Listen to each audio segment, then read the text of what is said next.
Budaya Manajemen Pengetahuan Organisasi. Halo, saya Ulias Niha dari kelas 2K Manajemen SDM. Video ini ditujukan kepada mahasiswa-mahasiswi di luar sana serta orang-orang yang berada di dalam suatu organisasi maupun orang-orang yang baru menginginkan berada di dalam suatu organisasi. Tujuannya untuk mengetahui serta memahami lebih dalam mengenai budaya manajemen pengetahuan organisasi. Untuk mempersingkat waktunya, langsung aja kita masuk ke pembahasan video terkait budaya manajemen pengetahuan organisasi. Pembahasan pertama terkait konsep budaya manajemen pengetahuan. Stoner et al. Mengungkapkan budaya sebagai kompleksitas asumsi tingkah laku cerita, mitos, metafora, dan berbagai ide lain menjadi satu untuk menentukan apa arti menjadi anggota masyarakat tertentu. Sedangkan menurut Molyono, tahun 2003, budaya adalah pola semua suasana, material, atau semua perilaku yang sudah diadopsi masyarakat sebagai cara tradisional sebagai pemecahan masalah anggotanya.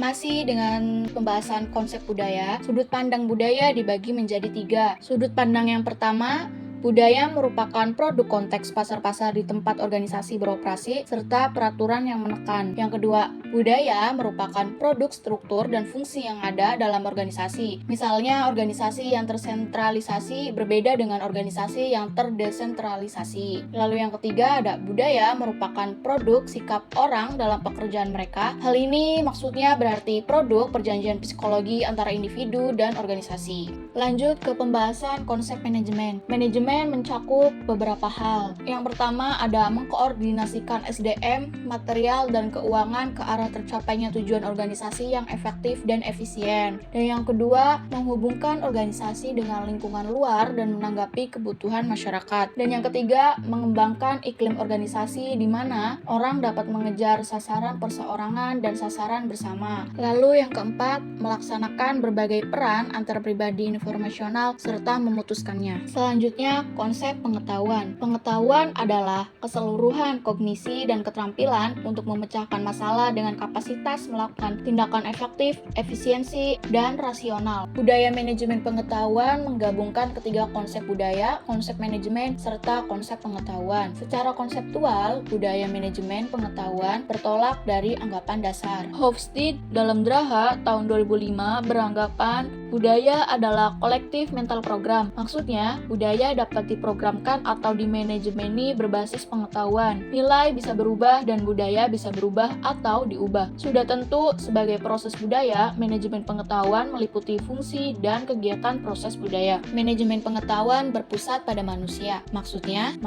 adalah manusia sebagai individu mempunyai perilaku individu dalam organisasi membawa ke suatu tatanan, kemampuan, kepercayaan pribadi, pengharapan, kebutuhan, serta pengalaman masa lalunya. Perilaku individu di sini artinya perilaku individu di dalam organisasi yang menawarkan tantangan dan kesempatan bagi para manajer, membantu serta memperbaiki kualitas individu dengan cara menunjukkan bagaimana memberi kuasa kepada orang-orang, merancang, melakukan perubahan di dalam organisasi. Manajemen pengetahuan berpusat pada manusia karena pengetahuan sebagian besar berada di dalam kepala manusia dalam bentuknya take-it knowledge, bukan di sistem informasi yang canggih. Salah satu pendekatan yang berpusat pada manusia dengan menumbuhkan budaya kondusif terhadap berjalannya proses dalam manajemen pengetahuan.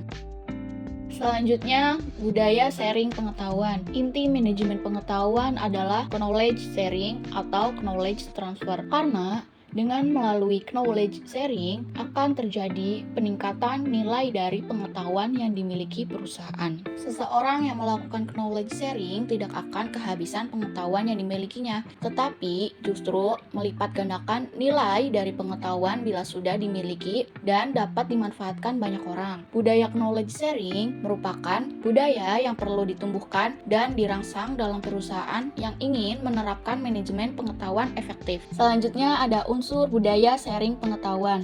Unsur yang pertama ada peran kepemimpinan berupa kemampuan merumuskan visi, keterlibatan langsung, pemberian dukungan, dan advokasi. Unsur yang kedua, budaya perusahaan yang memberi iklim kepercayaan dan keterbukaan. Dan yang ketiga, adanya kemauan pimpinan organisasi untuk mempromosikan knowledge sharing dan kolaborasi. Yang keempat, perusahaan menghargai knowledge, pembelajaran, dan inovasi. Dan yang terakhir, yang kelima, kemampuan organisasi dalam mengeksekusi proses transformasi dengan mulus dan efektif. Selanjutnya ada gambar kerangka knowledge sharing.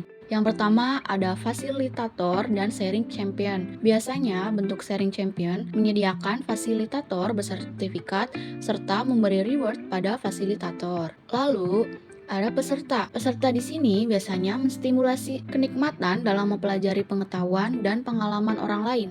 Selain peserta dan juga fasilitator, ada juga media. Media bervariasi yang sesuai latar belakang peserta. Selain itu, ada juga kontributor, menstimulasi keinginan sharing dan memberi reward kepada kontributor. Berikutnya, ada 7 variabel yang berpengaruh terhadap kesuksesan organisasi yang terangkum dalam 7S menurut MC Kinsey. Yang pertama ada shared value. Shared value adalah variabel untuk meningkatkan daya saing perusahaan. Lalu yang kedua ada struktur, susunan atau hubungan antara tiap bagian dalam organisasi. Selanjutnya ada sistem, kumpulan komponen atau variabel yang terorganisasi dan saling berinteraksi satu sama lain. Selanjutnya ada style, sebuah karakteristik seseorang. Selanjutnya ada staff. Staff adalah sekelompok orang dalam suatu organisasi yang membantu di dalam suatu organisasi. Selanjutnya ada skill. Skill adalah kemampuan seseorang melakukan sesuatu. Dan yang terakhir ada strategi, upaya seseorang atau organisasi untuk mencapai sasaran yang dituju.